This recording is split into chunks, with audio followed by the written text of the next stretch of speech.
मान लीजिए बर्तन मान लीजिए भाई, वहाँ बैठिए जरा, बर्तन डाल दे रहा, बर्तन मान लीजिए। हेलो हेलो, हंसापुर से 10 लोग आए थे, 10-11 लोग।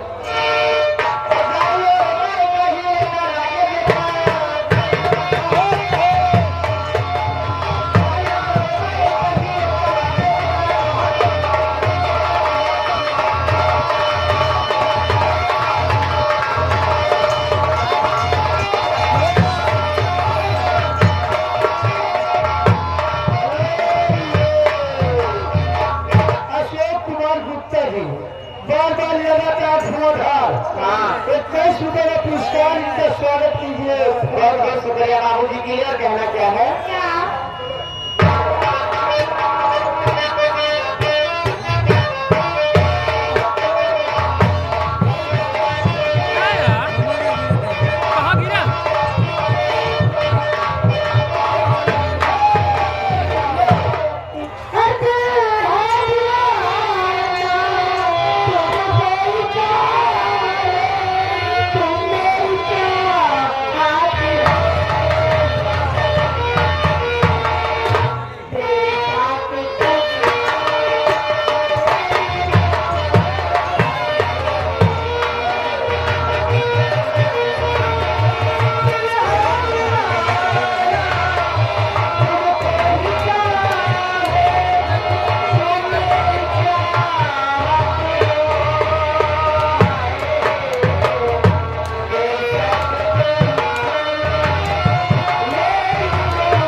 गुप्ता जी उनकी तरफ से 21 रुपया का इनाम है। और आइए भाई साहब, कोई आपका इंतजार कर रहा है, इस स्टेज के बगल में ही बैठे हैं।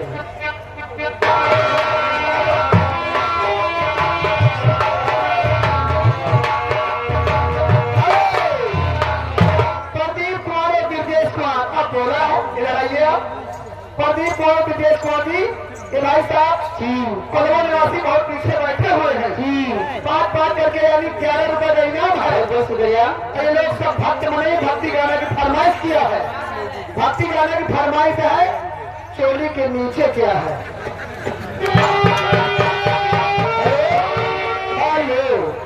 लिखू जान अंशु बैजनाथ, देखो बगल में खड़े हैं, पैसे बहुत दे चुके हैं, उनके लिए भी कोई अच्छा गीत गा दे रहे हैं।